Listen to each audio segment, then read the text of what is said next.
வணக்கம். தந்தையின் பாட்காஸ்ட் செய்திகளை வாசிப்பது அஞ்சலி. முதலில் தலைப்புச் செய்திகள். தமிழகத்தில் அமைச்சரவை மாற்றம். நிதித்துறை தங்கம் தென்னரசுக்கும், தகவல் தொழில்நுட்பத்துறை PDR பழனிவேல் தியாகராஜனுக்கும் ஒதுக்கீடு. நாசரிடமிருந்து பறிக்கப்பட்ட பால்வளத்துறையை மனோ தங்கராஜ் கவனிப்பார்கள் என அறிவிப்பு. தமிழகத்தில் நிர்வாக வசதிக்காகவே அமைச்சர்களின் இலாகாக்கள் மாற்றப்பட்டுள்ளது. தொழில்துறை வளர்ச்சிக்கு தமிழக அரசு மேற்கொள்ளும் நடவடிக்கை எப்போதும் தொடரும் என்று முதலமைச்சர் ஸ்டாலின் பேச்சு. தமிழகத்தில் ஊழலின் வெளிப்பாடுதான் அமைச்சரவை மாற்றம். அதிமுக பொதுச் செயலாளர் எடப்பாடி பழனிசாமி விமர்சனம். இந்தியாவில் முதன்முறையாக சென்னை IITயில் மருத்துவ அறிவியல் மற்றும் பொறியியல் தொழில்நுட்ப படிப்புகள் புதிதாக துவக்கம். ஐசர் தகுதி தேர்வில் வெற்றி பெறுபவர்கள் சேரலாம் என இயக்குநர் காமகோடி தகவல். வங்கக்கடலில் தீவிர புயலாக வலுவடைந்தது மோகா புயல். இன்று அதிதீவிர புயலாக மாறுகிறது. 160 கிலோமீட்டர் வரையிலான வேகத்தில் காற்று வீசும் என்பதால் மீனவர்களுக்கு எச்சரிக்கை. மகாராஷ்டிரா அரசியல் நெருக்கடி வழக்கில் ஆளுநரின் நடவடிக்கை சட்டவிரோதமானது. டெல்லியில் துணைநிலை ஆளுநருக்கே அதிகாரம் என்றும் உச்சநீதிமன்றம் பரபரப்பு தீர்ப்பு. முன்னாள் பிரதமர் இம்ரான்கானை விடுதலை செய்தது பாகிஸ்தான் உச்சநீதிமன்றம். கைது நடவடிக்கை சட்டவிரோதமானது என்றும் கண்டனம். அமெரிக்காவில் விரைவில் முடிவுக்கு வரும் கொரோனா கட்டுப்பாடுகள். எல்லைப் பகுதியில் காத்து கிடக்கும் புலம்பெயர்ந்த தொழிலாளர்கள். IPL போட்டியில் கொல்கத்தா அணியை 9 விக்கெட் வித்தியாசத்தில் வீழ்த்தியது ராஜஸ்தான் அணி. இன்று மும்பை, குஜராத் அணிகள் பல பரீட்சை. இனி விரிவான செய்திகள். தமிழக அமைச்சரவை மாற்றியமைக்கப்பட்டுள்ளது. தொழில்துறை அமைச்சராக பதவி வகித்த தங்கம் தென்னரசுவுக்கு நிதித்துறை மற்றும் மனிதவள மேம்பாட்டுத்துறை வழங்கப்பட்டுள்ளது.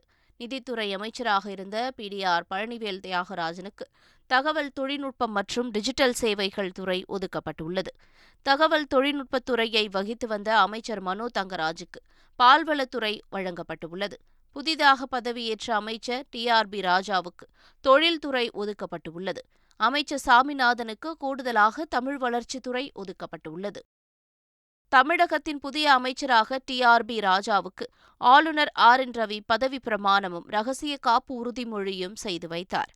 தமிழில் பதவி பிரமாணம் எடுத்துக் கொள்ளப்பட்டது. இந்த விழாவில் சபாநாயகர் அப்பாவு, முதலமைச்சர் MK ஸ்டாலின், அமைச்சர்கள் துரைமுருகன், KN நேரு, பொன்முடி உள்ளிட்டோர் பங்கேற்றனர். நிர்வாக காரணங்களுக்காக அமைச்சர்களின் இலாகாக்கள் மாற்றம் செய்யப்பட்டாலும் தொழிற்சாலைகளுக்கும் தொழில்துறைக்கும் தமிழ்நாடு அரசு வழங்கும் ஒத்துழைப்பு தொடரும் என்று முதலமைச்சர் ஸ்டாலின் தெரிவித்திருக்கிறார். சென்னையில் ஹுண்டாய் நிறுவனம் சார்பில் தமிழகத்தில் அடுத்த 10 ஆண்டுகளில் 20,000 கோடி முதலீடு செய்வதற்கான புரிந்துணர்வு ஒப்பந்தம் தமிழ்நாடு அரசுக்கும் ஹுண்டாய் நிறுவனத்திற்கும் இடையே மேற்கொள்ளப்பட்டது. இந்த விழாவில் பேசிய முதலமைச்சர், தொழில்துறை வளர்ச்சிக்கு தமிழக அரசு மேற்கொள்ளும் நடவடிக்கை எப்போதும் தொடரும் என்று கூறினார். நிர்வாக காரணங்களுக்காக மாண்புமிகு அமைச்சருடைய இலாக்காக்கள் மாறினாலும் தமிழ்நாடு அரசு தொழில்துறையினருக்கு அளித்து வரக்கூடிய ஆதரவும் தொழில்துறை வளர்ச்சிக்கு தமிழ்நாடு அரசு மேற்கொண்டு வரும் நடவடிக்கைகளும் என்றும் தொடரும் என்று இந்த தருணத்தில் நான் கூற விரும்புகிறேன். தமிழகத்தில் ஊழலின் வெளிப்பாடுதான் அமைச்சரவை மாற்றம் என்று அதிமுக பொதுச் செயலாளர் எடப்பாடி பழனிசாமி விமர்சித்துள்ளார். ஏற்கனவே உள்துறை அமைச்சரிடத்தில் இதை பற்றி நாங்கள் தெரிவிச்சிருக்கிறோம். தமிழகத்தில் நிலவுகின்ற ஊழல் பட்டியலை தெளிவாக சொல்லியிருக்கிறோம். மத்திய அரசாங்கம் இதில் முழு கவனம் செலுத்தியிருக்கின்றது. ஏனென்று சொன்னால் ஒரு நிதி அமைச்சர் ஒரு ஆடியோ மூலமாக இந்த கருத்து சொல்வது சாதாரண விஷயம் அல்ல. ஒரு சாதாரண நபர் சொல்லல, ஒரு விவரம் தெரிந்தவர், பொருளாதார நிபுணர், படித்தவர். அப்படிப்பட்ட ஒருவர் திராவிட முன்னேற்ற கழக தலைவர் திரு ஸ்டாலின் அமைச்சரவையில் இடம்பெற்றிருக்கின்ற ஒருவர் இப்படிப்பட்ட கருத்து சொல்வது சாதாரணமாக எடுத்துக்கொள்ள முடியாது. அதை நிச்சயமாக உறுதியாக சட்ட ரீதியாக என்ன செய்ய வேண்டுமோ அதை அதிமுக செய்யும். ஆளுநர் மீது உச்சநீதிமன்றத்தில் தமிழக அரசு வழக்கு பதிவு செய்ய வேண்டும் என்று மார்க்சிஸ்ட் கம்யூனிஸ்ட் கட்சியின் மாநில செயலாளர் பாலகிருஷ்ணன் வலியுறுத்தியுள்ளார். இப்படியான இந்த ஆளுநரை இதற்கு மேல் நீடிப்பதற்கு தமிழ்நாட்டில் அனுமதிக்க முடியாது. ஏற்கனவே சட்டமன்றத்தில் தீர்மானம் நிறைவேற்றிருக்கிறோம். நாடாளுமன்ற உறுப்பினர்லாம் கொண்டு போய் குடியரசுத் தலைவரை பார்த்து மனு கொடுத்திருக்கிறாங்க. உள்துறை அமைச்சரை பார்த்து இவருக்கு உரிய அறிவுரையில வருங்கன்னு சொல்லியிருக்காங்க. ஆனா எதையுமே மத்திய அரசு செய்யல. சொல்ல போனா ஆளுநர் செய்யக்கூடிய எல்லா நடவடிக்கையும் பின்னாடி மோடி அரசாங்கம், ஒன்றிய அரசாங்கம் அவர் இயக்குகிற மாதிரி தான் செயல்பட்டு இருக்கு. எனவேதான் மார்க்சிஸ்ட் கட்சியின் சார்பில் நாங்கள் என்ன வற்புறுத்துறோம்னா, இவரை உடனடியாக பதவி நீக்கம் செய்வது என்கிற அடிப்படையில் உச்ச நீதிமன்றத்தில் தமிழக அரசு வழக்கு பதிவு செய்ய வேண்டும் என்று நான் கேட்டுக்கொள்ள விரும்புகிறேன். இன்று குஜராத் செல்ல உள்ள பிரதமர் மோடி பல்வேறு நிகழ்ச்சிகளில் பங்கேற்கிறார். காந்தி நகரில் அகில இந்திய தொடக்கப்பள்ளி ஆசிரியர்கள் கூட்டமைப்பு மாநாட்டில் பங்கேற்க உள்ளார். அதன் பிறகு 4400 கோடி ரூபாய் மதிப்பிலான திட்டங்களுக்கு பிரதமர் அடிக்கல் நாட்டி முடிவுற்ற திட்டங்களை தொடங்கி வைக்க உள்ளார். பிற்பகல் GIFT நகரம் செல்ல உள்ள பிரதமர் மோடி அங்கு வளர்ச்சி திட்ட பணிகளுக்கு அடிக்கல் நாட்டி முடிவுற்ற பணிகளை தொடங்கி வைக்கிறார். காந்தி நகரில் ரூபாய் 2450 கோடி ரூபாய் மதிப்பிலான திட்டங்களுக்கு அடிக்கல் நாட்டி முடிவுற்ற பணிகளை தொடங்கி வைப்பது என்பது உள்ளிட்ட பல்வேறு நிகழ்ச்சிகளில் பங்கேற்கிறார். மகாராஷ்டிரா அரசியல் நெருக்கடி வழக்கில் ஆளுநரின் நடவடிக்கை சட்டவிரோதமானது என கடிந்து கொண்ட உச்சநீதிமன்றம் உத்தவ் தாக்கரேவை மீண்டும் முதல்வர் பதவியில் அமர்த்த முடியாது என்று உத்தரவிட்டது. சிவசேனாவில் ஏக்நாத் ஷிண்டே தலைமையில் தனி அணி உருவாக 2022 ஜூனில் உத்தவ் தாக்கரே தலைமையிலான கூட்டணி அரசு கவிழ்ந்தது. அப்போதைய அரசியல் நெருக்கடி குறித்த வழக்குகள் உச்சநீதிமன்றத்தில் குவிந்தது. இந்த வழக்குகளை விசாரித்த தலைமை நீதிபதி TY சந்திரசூட் தலைமையிலான 5 நீதிபதிகள் கொண்ட அரசியல் சாசன அமர்வு பேரவையில் உத்தவ் தாக்கரே பெரும்பான்மையை இழந்துவிட்டார் என ஆளுநர் முடிவு எடுத்தது தவறானது என்று குறிப்பிட்டது. ஒரு அரசியல் கட்சிக்குள் நடக்கும் பிரச்சினையில் தலையிட ஆளுநருக்கு அரசியலமைப்பு அதிகாரம் வழங்கவில்லை என்றும் கடிந்து கொண்டது. ஆளுநர் விருப்புரிமையை நடைமுறைப்படுத்துவது அரசியலமைப்புப்படி இல்லை எனவும் உத்தவ் தாக்கரேவை மீண்டும் முதல்வர் பதவியில் அமர்த்த முடியாது எனவும் உத்தரவிட்டது. டெல்லி அரசுக்கே நிர்வாகப் பணிகள் மீதான அதிகாரம் இருப்பதாக உச்சநீதிமன்றம் தீர்ப்பளித்துள்ளது.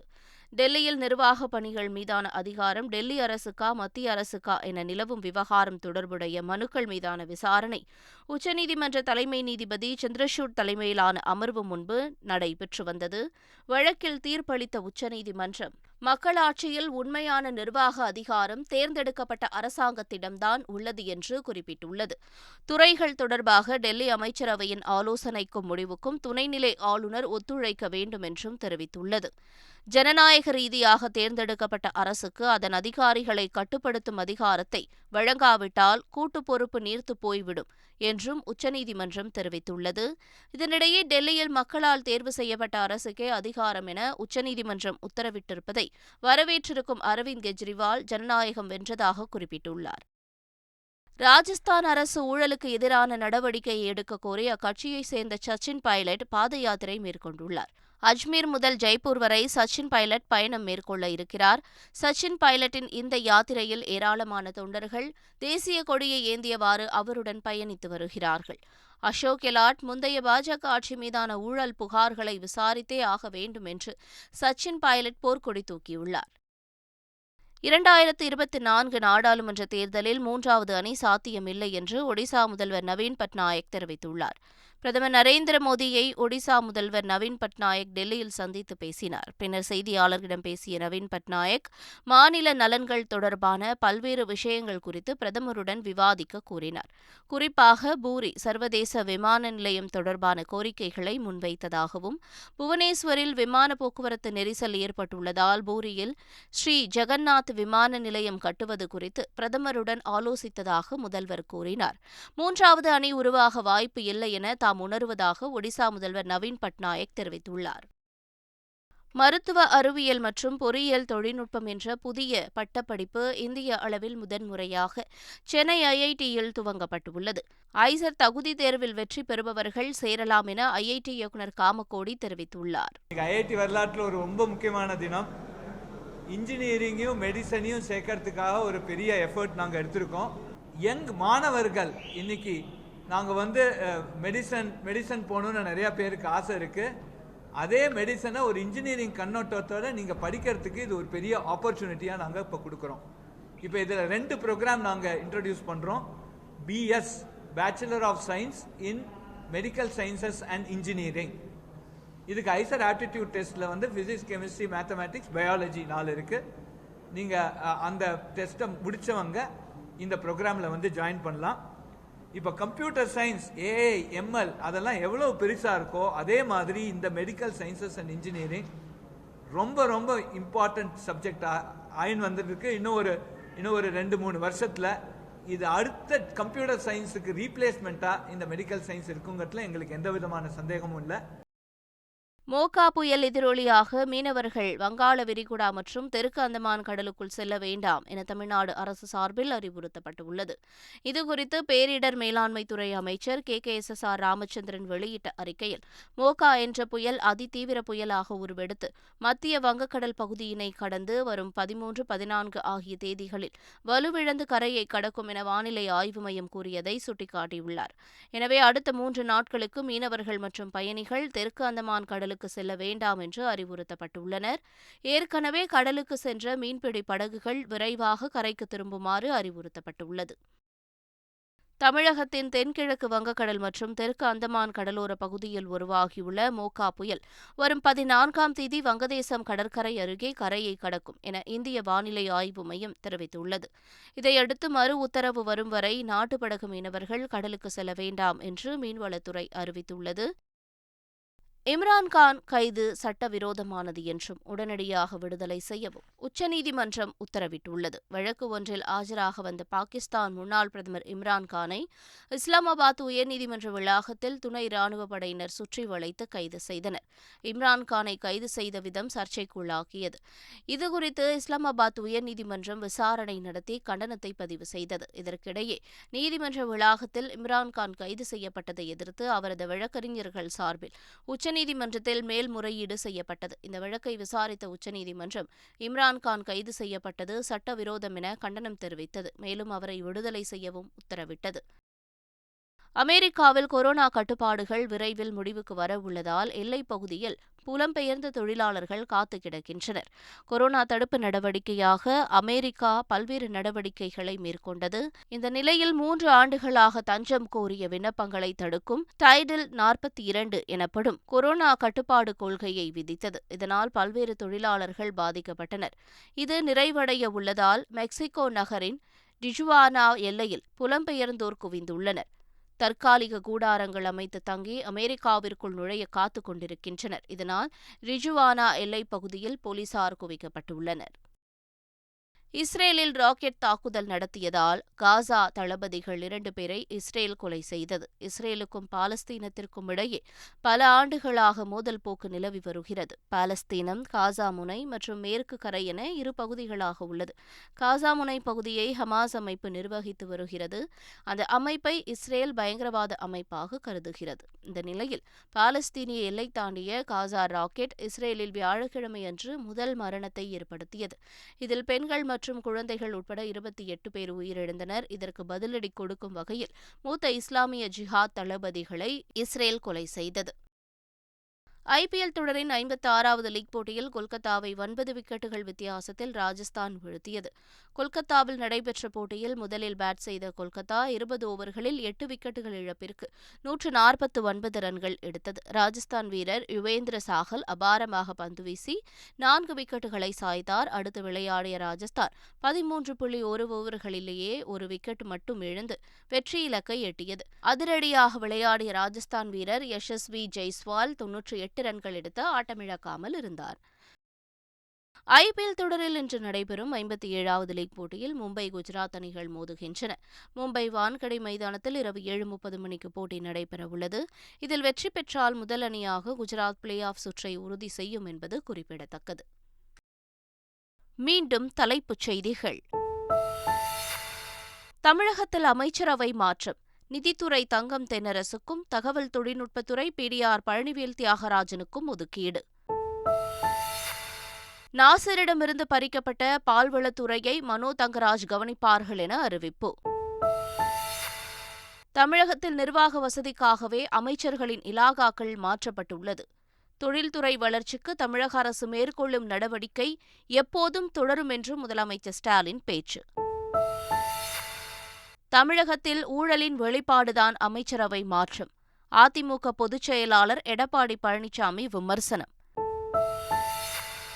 இந்தியாவில் முதன்முறையாக சென்னை IITயில் மருத்துவ அறிவியல் மற்றும் பொறியியல் தொழில்நுட்ப படிப்புகள் புதிதாக துவக்கம். ஐசர் தகுதி தேர்வில் வெற்றி பெறுபவர்கள் சேரலாம் என இயக்குநர் காமகோடி தகவல். வங்கக்கடலில் தீவிர புயலாக வலுவடைந்தது மோகா புயல் இன்று அதிதீவிர புயலாக மாறுகிறது. 160 கிலோமீட்டர் வரையிலான வேகத்தில் காற்று வீசும் என்பதால் மீனவர்களுக்கு எச்சரிக்கை. மகாராஷ்டிரா அரசியல் நெருக்கடி வழக்கில் ஆளுநரின் நடவடிக்கை சட்டவிரோதமானது. டெல்லியில் துணைநிலை ஆளுநருக்கே அதிகாரம் என்றும் உச்சநீதிமன்றம் பரபரப்பு தீர்ப்பு. முன்னாள் பிரதமர் இம்ரான்கானை விடுதலை செய்தது பாகிஸ்தான் உச்சநீதிமன்றம். கைது நடவடிக்கை சட்டவிரோதமானது என்றும் கண்டனம். அமெரிக்காவில் விரைவில் முடிவுக்கு வரும் கொரோனா கட்டுப்பாடுகள். எல்லைப் பகுதியில் காத்து கிடக்கும் புலம்பெயர்ந்த தொழிலாளர்கள். ஐபிஎல் போட்டியில் கொல்கத்தா அணியை 9 விக்கெட் வித்தியாசத்தில் வீழ்த்தியது ராஜஸ்தான் அணி. இன்று மும்பை, குஜராத் அணிகள் பல பரீட்சை. இத்துடன் செய்திகள் நிறைவு பெற்றன.